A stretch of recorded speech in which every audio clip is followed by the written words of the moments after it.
Hola, queridos oyentes, ¿cómo están? Espero que muy bien. Nuevamente, Enrique Yo Camino a la Santidad, un programa dedicado sobre la vida de Enrique Yo. Para saber más sobre la vida de Enrique Yo, es muy sencillo. Les paso la página que es www.enriqueyo.com. Y si no, también lo pueden encontrar en las redes sociales, en Facebook y en Instagram. Ponen Enrique Yo Oficial y ahí pueden saber mucho más sobre la vida de Enrique Yo. Para comunicarse con nosotros, no tienen nada más que mandarnos un mail a info@radioamadeus.com.ar. Ahí nos ponen sus inquietudes, nos escriben y nosotros les estamos respondiendo. Lo mismo que lo pueden hacer por WhatsApp al número 11 30 98 1000. Nos escribieron preguntándonos sobre los libros. ¿Dónde pueden leer los libros de Enrique Yo? Los pueden leer en la página oficial de Enrique y también pueden encontrar los libros si los quieren comprar en todas las librerías. También pueden buscarlo en Google, colocan Enrique Yo, libros Enrique Yo, y ahí pueden encontrar los PDF sobre Enrique Yo. Los invito a escuchar a uno de los hijos de Enrique Yo, el padre Miguel Yo. Iba a ser presentado por el periodista Sergio Rubin. El padre Juan Miguel Yo nos cuente algo de qué recuerda de su padre. Es el quinto de los 9 hijos de Enrique Yo, es sacerdote de la prelatura del Opus Dei, tiene una serie de antecedentes. Yo menciono dos que me parecieron, además de todos sus estudios teológicos, muy interesantes. Licenciado en Economía y además doctor en Filosofía. Pero además fue ordenado en el 78, desde 1979 está en África, está un poquito lejos, ¿no? Está en Kenia, allí desarrollando su tarea pastoral. Padre Juan Miguel, una brevísima pincelada de su padre, por favor. Ok, bueno, gracias Sergio. ¿Me escuchás bien? Espero. Okay. No, lo que puedo decir es que mi papá, me quería muchísimo. Un gran recuerdo, con mucha luz. Yo me sentía rodeado de cariño y seguramente que mis hermanas, lo mismo. Yo tengo muchos recuerdos. Él murió cuando yo tenía 12 años, así que tampoco es que pueda decir mucho. ¿Okay?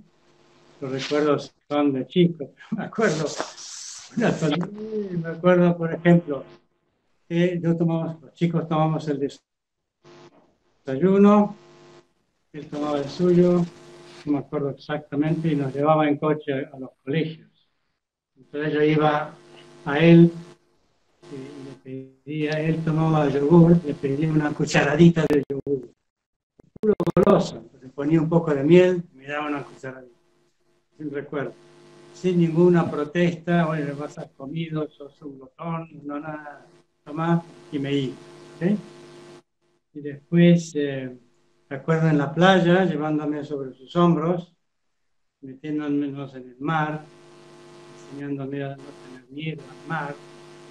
Y después, otra cosa, tenía un libro con fotos de barcos de guerra. Él tenía un gran amor a la Armada. Dejar la Armada habrá sido para él un enorme sacrificio. Ya tenía pasión por el mar. Entonces, yo abría el libro, miraba las fotos y él me explicaba cosas. ¿Ves que esto, que otro? Y me sigue gustando. Después nos llevaba a pasear, a mí y bueno, a mis hermanos, al puerto, mostraba cosas de los barcos, y justo al puerto, al aeroparque que está por ahí cerca. Sí, sí. Ahora, Juan Miguel, yo quiero Hemos venido a preguntarle, manejar, porque a veces veníamos parecería en la ser que... cochera en la que cabíamos todos.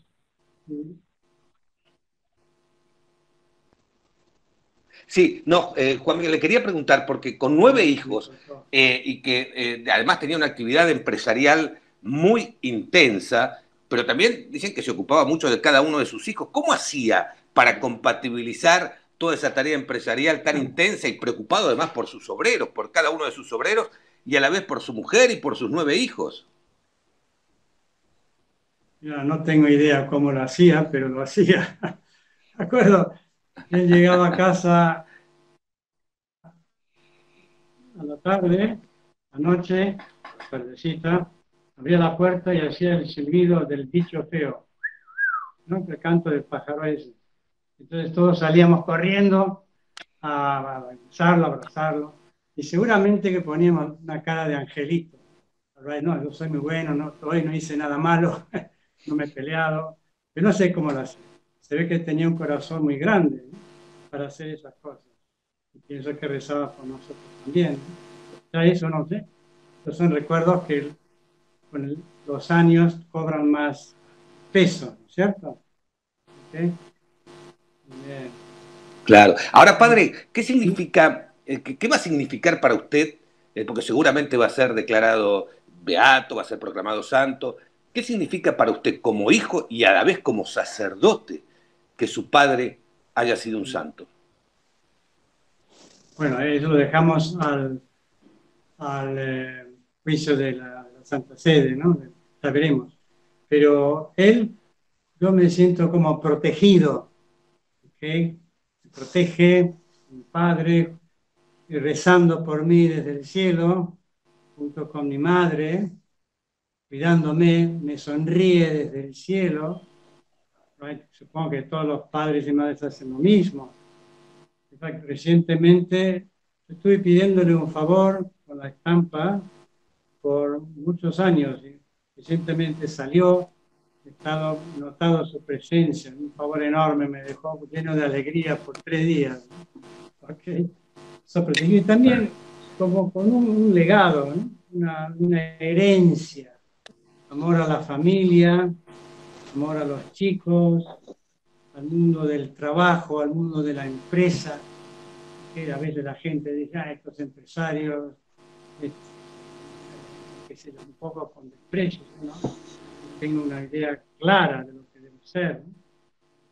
Después un amor a la enseñanza social de la iglesia, ¿okay? De la iglesia. En fact, he dado cursos y con esto he animado a mucha gente a que estudie la enseñanza social, que obviamente papá la conocía. También un legado de, como dije, un cariño a la madre, ¿no? Pues tengo como una herencia espiritual. ¿Okay? Y después también continuador de su obra apostólica. Él como laico, yo como sacerdote. ¿Okay? La gente del mundo del trabajo, la familia, las amistades, que lleve a Dios. Es lo que hago como sacerdote. Como en todos los programas, vamos a escuchar las palabras del Papa Francisco aconsejándonos que sigamos el ejemplo de Enrique Sciò. Uniapaqui Agde evocan en mí el recuerdo del empresario argentino Enrique Sciò, uno de sus fundadores, cuya causa de beatificación pude promover cuando era arzobispo en Buenos Aires. Les recomiendo que sigan su ejemplo y para los católicos acudan a su intercesión para ser buenos empresarios. Y con las palabras del Papa Francisco nos vamos a escuchar el video realizado en el marco del centenario del nacimiento de Enrique Sciò, con la participación del actor Facundo Arana, quien nos relata la vida de Enrique Sciò, y también participan otros oradores, y entre ellos está Sara Sciò de Crito. Toda vida puede ser una historia, aunque algunas vidas son historias extraordinarias. Por muchas razones, la de Enrique Sciò es una de ellas.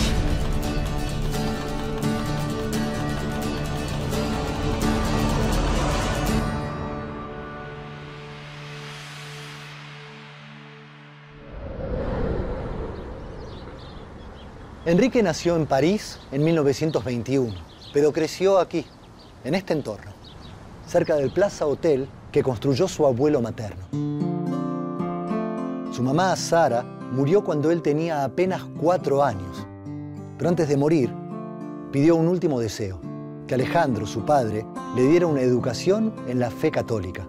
Y Enrique la abrazó desde el primer momento. Tal vez esa fue la primera señal.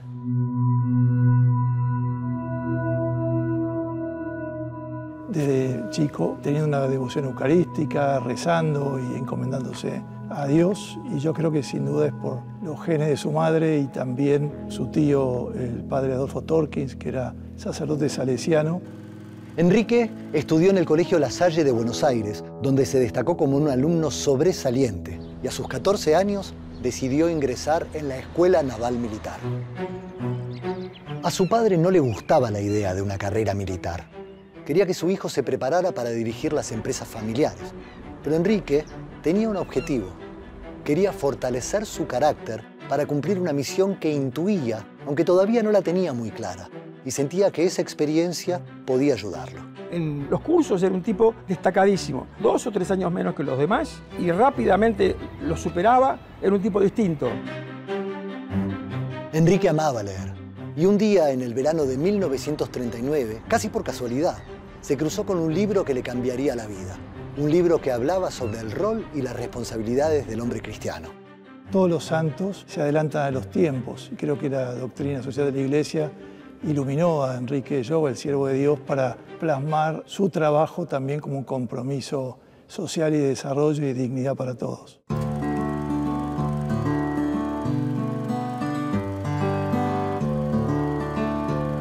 En 1943, Enrique se casa con Cecilia Bunge, quien sería el amor de toda su vida. Y en 1945, habiendo hecho un notable recorrido en la fuerza, pide su baja y se aboca a lo que su fe le estaba señalando: llevar el Evangelio a donde fuese necesario. Decide ser empresario porque quiere ayudar a su gente.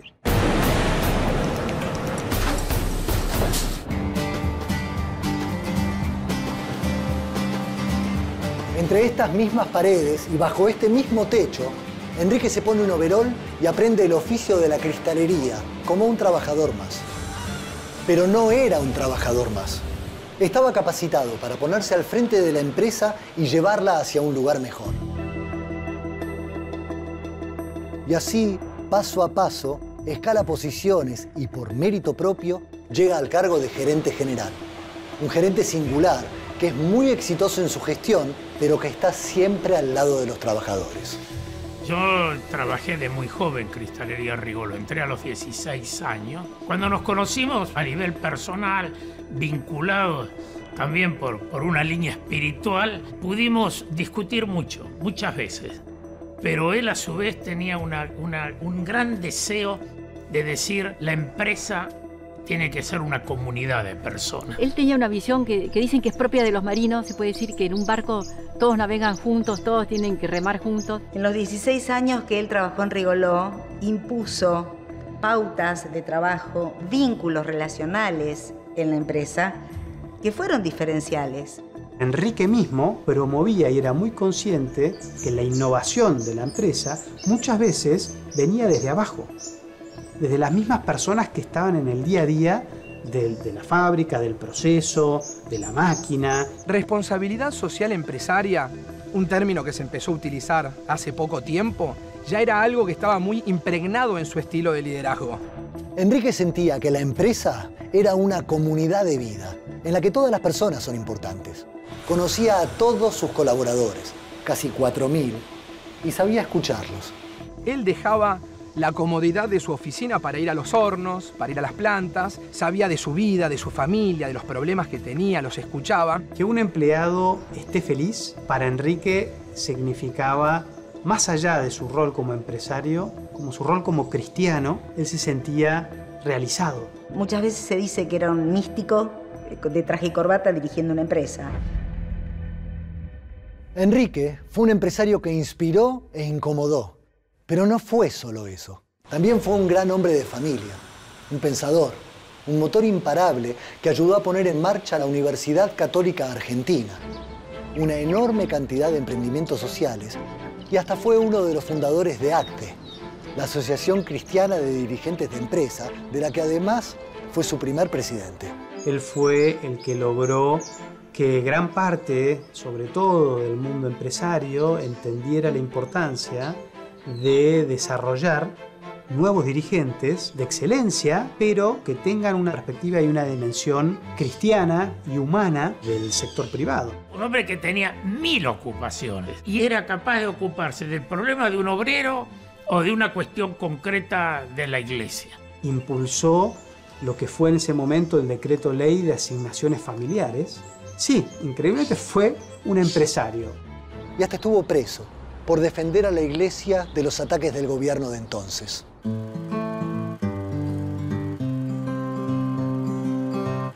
Cuando yo era chica no me daba mucha cuenta. Me parecía que todos los papás eran santos, que todos los papás eran magníficos. Cuando fui saliendo a otras casas, ahí ya me di cuenta que había una pequeña diferencia. Porque vi a otros papás con mal humor o enojados. Cuando él llegaba, la casa cambiaba. Porque entraba silbando y era como que traía una alegría. Su mujer, sus adorados 9 hijos, todos los que lo conocían, sintieron que el mundo se venía abajo cuando supieron que a Enrique se le había diagnosticado una terrible enfermedad. Él tuvo esta enfermedad, que fue un melanoma, muy joven. Y ahí ocurrió el episodio de los despidos. Llegó la orden de Estados Unidos, echar gente, 1200 personas. Y él dijo, si echan a una sola persona, yo renuncio y me voy. Él pensaba que la empresa tenía que ser rentable, era su primer responsabilidad, pero como decía, nunca sacrificando la dignidad de los trabajadores. Ese deseo que él tuvo de joven de ser un obrero llega a concretarse al final de su vida.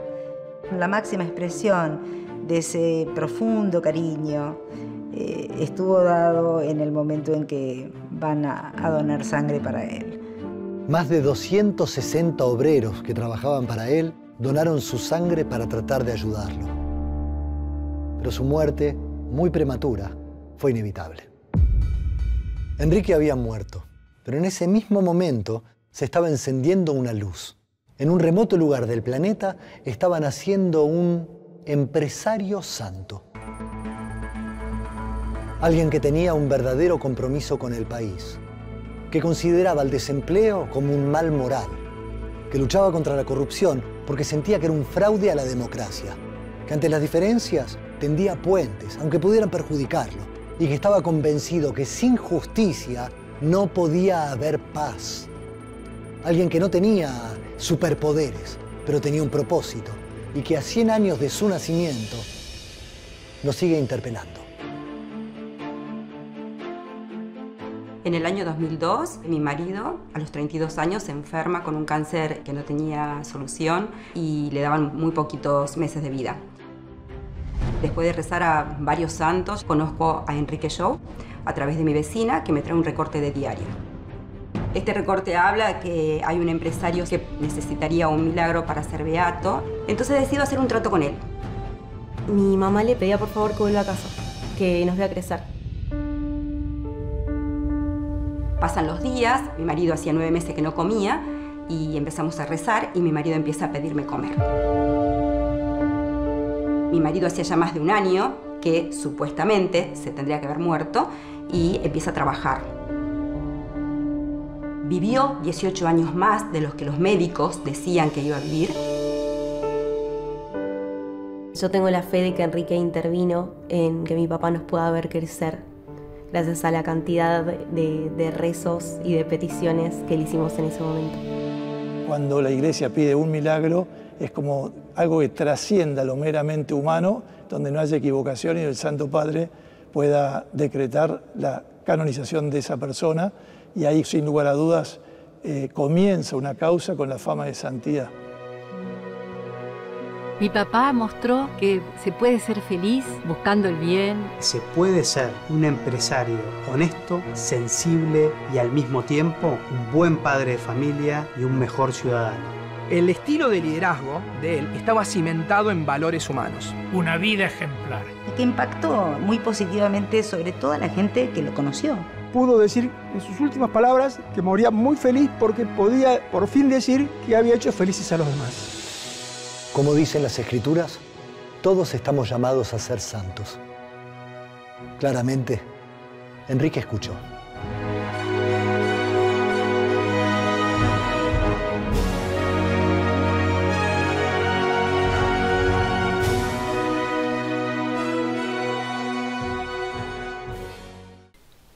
Vamos a un corte. Enseguida regresamos con más Enrique Show, Camino a la Santidad.